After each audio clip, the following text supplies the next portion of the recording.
Yeah, everyone, Ibrahim here. Salary versus trader. ரெண்டுக்குள்ள வித்தியாசங்கள் தான் நம்ம இந்த வீடியோவில் பார்க்க போகிறோம். ரொம்ப சிம்பிள் தான், எல்லாருக்கும் அது விஷயம் தெரிஞ்ச விஷயம் தான். சேலரினா என்ன? 9 to 5 ஜாப் போவாங்க, ஒர்க் ப்ரெஷர் இருக்கும். ஸோ ஒர்க் ப்ரெஷரில் உட்காந்து நம்ம ட்ரேட் பண்ணி எந்த லீவும் இருக்காது, ஹாலிடேஸ் எடுக்கிறது கஷ்டம், ஃபேமிலியோட என்ஜாய் பண்ணுறது கஷ்டம். ஸோ இந்த மாதிரிலாம் வந்து அடிக்கிக்கிட்டே போகலாம். ட்ரேடர்ஸ்னாலும் நிறைய அடிக்கிக்கிட்டே போகலாம். ஏன்னா அந்த ட்ரேடர்ஸை நான் வந்து தூக்கி நிறுத்த போகிறதுக்கு இந்த வீடியோ பண்ணல. நான் ரெண்டு விஷயத்துக்குள்ள பாசிட்டிவ், ரெண்டு விஷயத்துக்குள்ள நெகட்டிவ் வந்து நான் இந்த வீடியோ சொல்ல போகிறேன். ஓகே, எதை பண்ணணும் எதை பண்ணக்கூடாது அப்படின்றதையும் நான் சொல்ல போகிறேன்.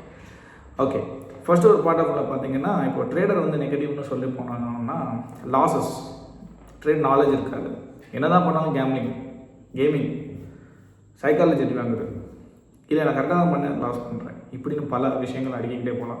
இல்லை நான் தூங்கிட்டேன், என்ட்ரி எனக்கு மிஸ் ஆகிடுச்சு, அடுத்த நாள் என்ட்ரி பண்ணேன், எனக்கு என்னதான் இருந்தாலும் மார்க்கெட் இறங்கிடுச்சு, ப்ரீமியம் மெல்ட் ஆகிடுச்சு ஆப்ஷன்ஸில். ஃபாரெக்ஸ் போனால் எனக்கு ஃபாரெக்ஸ் செட் ஆகலை, இந்தியன் மார்க்கெட் போனால் எனக்கு இந்தியன் மார்க்கெட் செட் ஆகுது கொஞ்சம். இப்போ இந்தியன் மார்க்கெட் செட் ஆகிற மாதிரி தெரிஞ்சது, இப்போ ஃபாரெக்ஸ் மார்க்கெட் திரும்ப எனக்கு செட் ஆகுது அப்படின்னு வந்து பல ஆங்கிளில் வந்து நம்ம வந்து ரெண்டுக்கும் உள்ள நெகட்டிவிட்டி எடுத்துகிட்டு போகலாம்.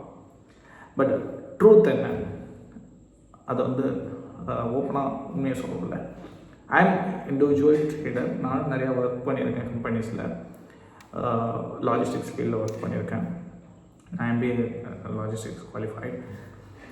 பட் இந்த இடத்துல என்ன ஒரு விஷயம்னா, நான் ஏன் ட்ரேடிங்குள்ளே வந்தேன் அப்படின்னா, என் கரியரை பில்ட் பண்ணுறதுக்கு என்னோடய சேலரி வந்து பத்தாத ஒரு காரணத்தினால வந்தேன். நல்ல சேலரிடாக இருந்தீங்க அப்படின்னா நீங்கள் உண்மையிலே ட்ரேடிங்குள்ளெல்லாம் வரணும்னு அவசியமே கிடையாது. 1 lakh எபோ நீங்கள் வந்து சேலரி வாங்குறீங்க அப்படின்னா ட்ரேடிங்குள்ளெல்லாம் வர தேவையில்லை. நீங்கள் வந்து ஒரு IPO, இனிஷியல் பப்ளிக் ஆஃபரிங்கில் வந்து வாங்குறது, அப்படி இல்லைன்னா செகண்டரி ஸ்டாக்ஸ் வாங்குறது, ஸ்டாக்ஸை பை பண்ணிக்கிறது, ETF ஃபண்ட்ஸ், அந்த மாதிரி வந்து ஈஸியாக நீங்கள் வந்து போட்டுடலாம். சேலரி உண்மையிலே பெஸ்ட்டு. 1 lakh பிலோ, 50,000 பிலோலாம் இருந்தீங்க அப்படின்னா சேலரி வாங்கி நம்ம மேலே வர்றது கஷ்டம் அப்படின்னா நீங்கள் ட்ரேடுக்குள்ளே வந்துடலாமா அப்படின்னா அதுவும் வராதிங்க. ஏன் வராதிங்கன்னு சொல்கிறேன் அப்படின்னா, ட்ரேடிங்கிறது உண்மையாகவே சொல்கிற ரொம்ப ஒரு டஃப்பான ஒரு விஷயம். ஓகே, நீங்கள் அதை கற்றுக்கிட்டு அடிபட்டு நொந்து நூலாகி வர்றதுக்கு ஒரு 3 வருஷம் 4 வருஷம் ஆகிடும். அதுக்கப்புறம் நீங்கள் ப்ராஃபிட் பண்ணுறதுக்குள்ள உங்கள் கையில் ஒன்றுமே இல்லாமல் ஆகிடும். அவ்வளோ லூஸ் பண்ணிடுவீங்க மணி. அப்படி பண்ண வச்சிடும் மார்க்கெட்டு. ஸோ அந்த வீடியோவோட அவேர்னஸ் எடுத்துக்கோங்க. ஓகே, மெயினான ஒரு விஷயம், ட்ரேடிங் தெரியாமல் ட்ரேட் பண்ணவே பண்ணாதீங்க. தயவு செஞ்சு ட்ரேடிங் தெரியாமல் பண்ணவே பண்ணாதீங்க. ட்ரேடிங் தெரிஞ்சு பண்ணிங்கன்னா நீங்கள் மேலே போய்கிட்டே இருப்பீங்க. ரெண்டுக்குமே 10 கிச்சு புட்டு கிச்சுன்னு எடுத்துக்கலாமே. ஒரு உதாரணம் வந்து 10 கிச்சு, இந்த வீடியோட ஸ்டார்டிங் நான் சொல்ல நினச்சேன், 10 கிச்சு புட்டு கிச்சுன்னு வச்சுக்கலாம். என்ன 10 கிச்சு என்ன புட்டு கிச்சு அப்படின்னா, இப்போ ட்ரேடை வந்து நீங்கள் ப்ராப்பராக படித்து பண்ணீங்க அப்படின்னா நீங்கள் 10 கிச்சுன்னு போயிடலாம். இல்லை தெரியாமல் பண்ணிங்கன்னா புட்டு கிச்சுன்னு வச்சுக்கலாம். அதே மாதிரி தான் சேலரி எம்ப்ளாய்க்கும் அதே தான். ஒரு வேலை, ஒரு ஐடிக்குள்ளே போகிறீங்க அப்படின்னா நீங்கள் ஏதோ ரெக்கமெண்டில் போயிட்டீங்க, இல்லை ஏதோ ஒரு அதில் கீழே நீங்கள் உள்ளே போயிட்டீங்க அப்படின்னாலும் வேலையை கற்றுக்கிட்டு கொஞ்சம் கொஞ்சமாக பண்ணிகிட்டு இருப்பீங்க, உங்களுக்கு கொஞ்சம் சேலரி கிடச்சிட்ருக்கும். ஆனால் இல்லை வேறு ஏதாவது ஒர்க்கு கற்றுக்கிட்டு நீங்கள் போகிறீங்கன்னா ரொம்ப நாள் நீங்கள் பண்ண முடியல, பெர்ஃபார்மன்ஸ் பண்ண முடியல, உங்களுக்கு வேலை தெரிலனாலும் புட்டுக்குச்சு. வேலை நல்லா தெரிஞ்சு அடுத்தடுத்த போஸ்டிங் போயிட்டீங்கன்னா 10 கிச்சு. ரெண்டுக்குமே இதுதான் ஒரு நிலையான ஒரு கான்செப்ட். இதை பெருசுன்னு சொல்ல முடியாது, இது சிறுசுன்னு சொல்ல முடியாது. பிலோ 50,000 தான் இருக்குது, எனக்கு சேலரி பத்தலை. அதனால் ஏன்னா வரக்கூடிய காலங்கள் வந்து என்ன, அந்த வீடியோ ரொம்ப இம்பார்ட்டண்டான ஒரு விஷயம்னா, வரக்கூடிய காலங்களில் தான் வந்து பிட்காயின் வந்து வரும். இந்தியா வந்து அலோகேட் பண்ணலை, பட் இன்கேஸ் பண்ணுவாங்க, கண்டிப்பாக பண்ணுவாங்க. எல்லா நாட்டிலையும் பண்ணிகிட்டு இருக்கிறாங்க. கிரிப்டோ அலோவ் பண்ணாங்கன்னு வச்சுக்கோங்களேன். இப்போதைக்கு பண்ண மாட்டாங்க, பட் ஃப்யூச்சரில் அதிக வாய்ப்பு இருக்குது. அப்படி பண்ணாங்கன்னு வச்சுக்கோங்களேன், கண்டிப்பாக சொல்கிறேன், நீங்கள் ட்ரேடை கற்றுக்கிற மாதிரி இருக்கும். அப்போ எங்கள் கையெல்லாம் வாங்கி நிற்கும். ஏன்னா நாங்கள் ஆல்ரெடி எக்ஸ்பீரியன்ஸ்டு. ஜஸ்ட் கற்றுக்குங்க, புது விஷயங்களை வந்து கற்றுக்குங்க. நான் நிறைய பேரை வந்து பார்க்கும்போது வந்து ரொம்ப ஏஜ்டாக இருக்கிறவங்கலாம் வந்து வீடியோ கற்றுக்க ட்ரை பண்ணுறாங்க. அதுக்குன்னு கற்றுக்குங்க, நான் ஃபீஸ் கொடுங்க அந்த மாதிரி வரல. எங்கே வேணாலும் கற்றுக்க ட்ரை பண்ணுங்கள். இல்லை போனால் கூட யூடியூப்பில் நிறைய வீடியோஸ் இருக்குது. நானுமே நிறைய வீடியோஸ் போட்டுட்ருக்கேன். சப்ஸ்கிரைப் பண்ணுங்கள். உங்களுக்கு கண்டிப்பாக சின்ன விஷயங்கள்லாம் கிடைக்கும்போது அந்த ஹிண்ட் வந்து உங்களுக்கு கிடைக்கும். பிலோ 50,000 சேலரிடாக இருந்தீங்க அப்படின்னா சேலரிட் பர்சனுக்கு சொல்கிறேன், உள்ளே வராதிங்க, ட்ரேடிங்குள்ளெல்லாம் வராதிங்க, தெரியாமல் வராதிங்க, வித்தவுட் நாலேஜில் ட்ரேட் பண்ணாதீங்க. ஒரு 20,000 தான் இருக்குது, எனக்கு 12,000 15,000 சேலரி, நான் ட்ரேடே வரலாம் பார்க்க. நிறைய யூடியூப்பில் ஸ்க்ரோல் பண்ணுறேன், அப்படி பண்ணுறேன் இப்படி பண்ணுறேன், அந்த காரை காட்டுறான், இந்த காரை காட்டுறான், அந்த வாட்சை காட்டுறான், இந்த வாட்சை காட்டுறான், அப்படி அதாவது நான் வந்து ஆக்சுவலி வந்து வீடியோ லைக் வாங்குறதுக்காக இருக்கும் மேபி. இப்போ நம்ம லைவே பார்த்தீங்கன்னா 6,000 4,000 ப்ராஃபிட்னு காமிப்போம். ஏன்னா வந்து நம்ம அதை அப்படி தான் அவங்களை உள்ளே எடுக்க வேண்டியதாக இருக்குது, பார்க்குறதுக்காக. அந்த வீடியோ பார்த்தா தான் அதுக்கப்புறம் தான் மேட்ரு என்னன்னு தெரியும், சின்ன ப்ராஃபிட்டாக தான் இருக்கும். ப்ராஃபிட்டுன்றது வந்து என்னென்னா மினிமலாக தான் பண்ண முடியும். இப்போ நானே ஒரு 1.5 lakh தான் ஆவரேஜ் 5 years ஆச்சு. 1.5 லட்சம் தான் நான் மினிமமாக ட்ரேடில் ப்ராஃபிட்டே பண்ணுறேன். உண்மையாக சொல்கிறேன்னா என்னோடய சேலரி 12,000 இருந்தது. 12,500 லாஜிஸ்டிக்ஸில் ஸ்டார்டிங் சேலரி.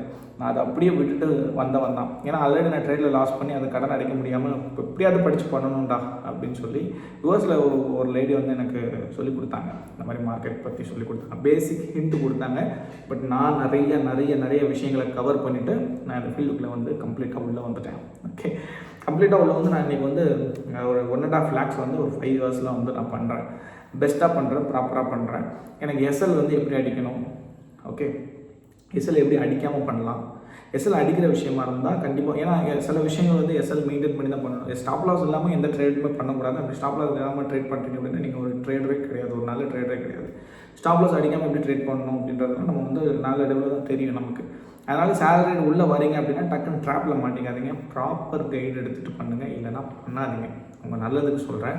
இந்த வீடியோஸ் வந்து ட்ரேடர்ஸ்க்கு மட்டும் தெரியும், ப்ரோ ட்ரேடர்ஸ்க்கு மட்டும்தான். இண்டிவிஜுவல் ட்ரேடர்ஸ், ரீட்டெயில் ட்ரேடர்ஸ்க்குலாம் தெரியாது, புதுசாக உள்ள வரவங்களுக்குலாம் தெரியாது. ஏதோ பண்ணிடலாம், வந்துடும் அதெல்லாம் ப்ராஃபிட் வந்துடும், எப்படினாலும் வந்துடும் நம்ம நினச்சி அனுபவத்தில் சொல்கிறேன். எல்லாத்தையும் விட்டதுக்கப்புறம் தான் உங்களுக்கு ட்ரேடிங் கற்றுக் கொடுக்கும். கொஞ்சமாக ட்ரேடிங் தெரியும். அப்போவாது ப்ராஃபிட் பண்ணலான்னா கையில் ஃபண்ட் இல்லாமல் இருக்கும். ஓகே, மினிமமாக நாங்கள் வந்து ஒரு 3 lakhs 2 lakhs வச்சு ப்ராஃபிட் பண்ணுறோம் அப்படின்னா ஆவரேஜாக 1.5 lakhs எல்லாமே சேர்த்து வந்து உங்களுக்கு ஆவரேஜாக அவ்வளோதான் வரும். அப்படின்னா எல்லோரும் பண்ணாங்க அப்படின்னா அம்பானி அதானிலாம் ஸ்டாக் மார்க்கெட்டில் உட்காந்து ஒரு நல்ல பிளேயரை பிடிச்சி உட்காந்து ட்ரேட் பண்ண வச்சிடலாம்.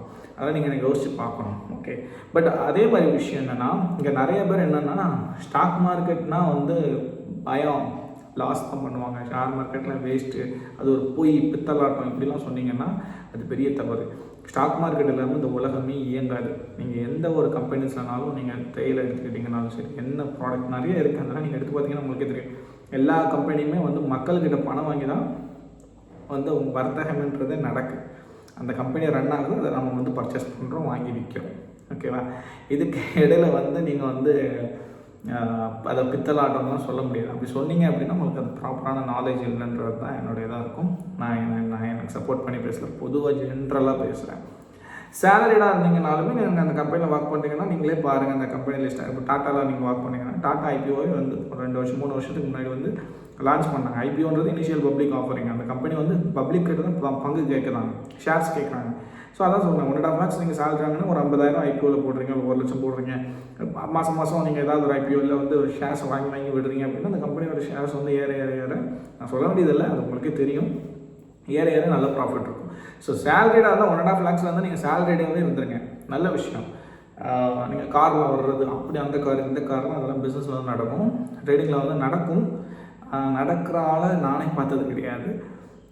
எனக்கே வந்து ஒரு ரீசனான ப்ராஃபிட் தான் இருக்குது. ஆனால் ப்ராஃபிட் இருக்கும். கற்றுக்கிட்டு பண்ணிங்க அப்படின்னா கண்டிப்பாக வந்து ஒரு ஆவரேஜாக வந்து 50,000க்கு மேலே உங்களுக்கு வந்து மாத ரெவன்யூன்றது ட்ரேடிங் மூலமாக இருக்கும். நீங்கள் உட்காந்து சம்பாதிக்கலாம். பாசிட்டிவிட்டின்னு பார்த்தீங்க, நெகட்டிவிட்டி முதல்ல சொல்லிட்டேன். பாசிட்டிவிட்டின்னு எடுத்துக்கிட்டிங்க அப்படின்னா சேலரிட்டுக்கு பார்த்தீங்கன்னா மாதம் 1ஆம் தேதியாக வந்து விழுந்துடும். கமிட்மெண்ட்ஸ்குள்ளே பேஸ் பண்ணிடுவாங்க, நல்லா போயிட்டுருக்கும். 1ஆம் தேதி ஆனால் ஹாப்பியாக இருக்கும், அதுக்கு கரெக்டான கமிட்மெண்ட்ஸ் எல்லாம் இருக்கிறதுனால போய். ஆனால் நெகட்டிவிட்டின்னு எடுத்துக்கிங்கன்னா அந்த கமிட்மெண்ட்டுக்குள்ளே தான் பண்ணுற மாதிரி இருக்கும். அதே சேம் தான் அந்த ட்ரேடருக்கும் என்னென்னா சேலரி அதெல்லாம் ட்ரேடில் ப்ராஃபிட் பண்ணிடலாம் நினச்சி செலவு பண்ணோம் அப்படின்னா மாட்டிக்குவோம், ட்ராப். அதுவும் இஎம்ஐயில் வந்து கண்டிப்பாக பண்ணாதீங்க. இஎம்ஐயில் வந்து ட்ராப் ஆகிட்டேன், நான் அனுபவத்தில் சொல்கிறேன். இஎம்ஐயில் ட்ராப் ஆகிட்டிங்கன்னா நான் ட்ரேடிங்லாம் நான் ஸ்டார்டிங்கில் வரும்போது நல்லா ப்ராஃபிட் பண்ணுறேன், அப்படி பண்ணுறேன், நான் எப்படி ப்ராஃபிட் இஎம்ஐ கட்டிடுவேன், அது பண்ணிடுவேன், இது பண்ணுறேன், கண்ட மணி கணக்கு போட்டு நிறைய இதில் நான் ட்ராப் ஆகி அதிலேருந்து கொஞ்சம் வெளியே வர்றதுக்கு எனக்கு ரொம்ப கஷ்டமாக இருந்துச்சு. ஓகே, ஸோ அது மாதிரிலாம் பண்ணிடாதீங்க. இஎம்ஐயில் முதல்ல ட்ராப் ஆகிடாதீங்க. ரெவன்யூன்றது வரணுமே, எந்த விஷயத்தையும் செலவு பண்ணிடாதீங்க. வரட்டும், வந்ததுக்கப்புறம் கையில் சேர்த்து வச்சு அதுக்கப்புறம் அழகான முறையில் நீங்கள் வந்து எதென்ன செய்யணும், அப்படி செய்யக்கூடாதுன்றது தெரிஞ்சுக்கிட்டு பண்ணுங்கள். ஸ்டாப் லாஸ் டார்கெட்லாம் மெயின்டைன் பண்ணி ட்ரேடராக பண்ணுங்கள். ட்ரேடருக்கான ஒரு பாசிட்டிவிட்டி என்னென்னா, நெகட்டிவிட்டி அப்ளை பார்த்தாச்சு.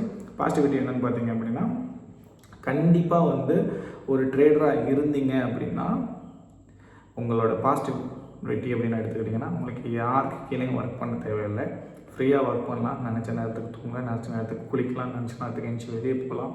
இந்த மாதிரி நிறைய ஃப்ரீடம்ஸ் வந்து ட்ரேடர்ஸ்க்கு இருக்குது. ஃப்ரீடம்னு எடுத்துக்கிட்டிங்கன்னா ட்ரேடர்ஸ்க்கு அதிகம். ஓகே, ஸோ நல்ல ட்ரேடராக இருந்தீங்கன்னா உண்மையிலே சேலரி வர்சஸ் ட்ரேடர் அப்படின்னு எடுத்திங்கன்னா நல்ல ட்ரேடராக இருந்தீங்கன்னா உண்மையிலே ட்ரேடர்ஸ் எங்கேயோ இருப்பாங்க. சேலரி வந்து ஒரு லிமிட்டட் ப்ராஃபிட்டில் இருப்பாங்க. லிமிட்டட் சேலரிடாக இருந்தாங்கன்னா லிமிட்டடாக அவங்களுக்கு வரக்கூடிய சேலரியில் ஓடிட்டுருக்கும். நல்ல ட்ரேடாக இருந்தீங்கன்னா ஒரு 1.5 lakhs 2 lakhs நீங்கள் பண்ணுறீங்க, ஃபண்டு இல்லை பெருசாக வச்சு பண்ணுறீங்க அப்படின்னாலும் அரௌண்ட் 5 lakhs பண்ணால் கூட 5 lakhs பண்ணுறவங்களாம் இருக்காங்க. நானுமே நிறைய ஃபண்ட் இருந்தால் கண்டிப்பாக பண்ணலாம் அப்படின்ற ஒரு ஐடியாவில் தான் இருக்கேன். அப்படிலாம் இருக்கும்போது நமக்கு நல்ல ரெவன்யூ இருக்கும், நமக்கு நல்ல ஃப்ரீடம் இருக்கும். சாட்டர்டே சண்டே மெயினாக என்ஜாய் பண்ணலாம்.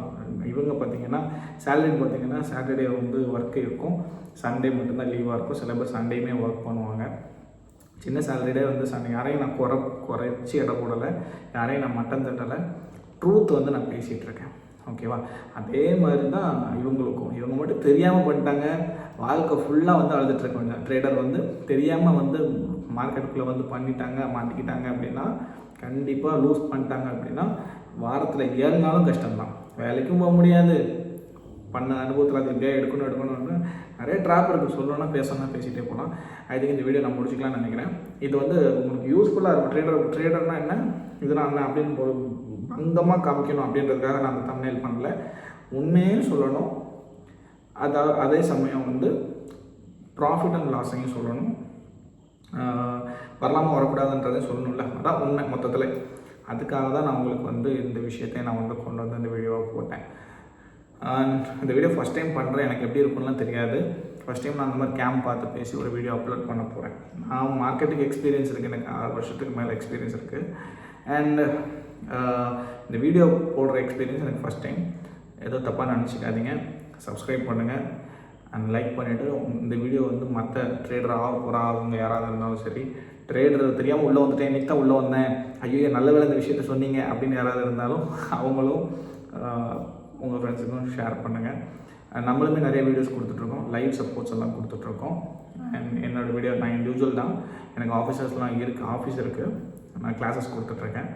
வேணும் அப்படின்னா ப்ராப்பராக ஜாயின் பண்ணி பண்ணுங்கள்.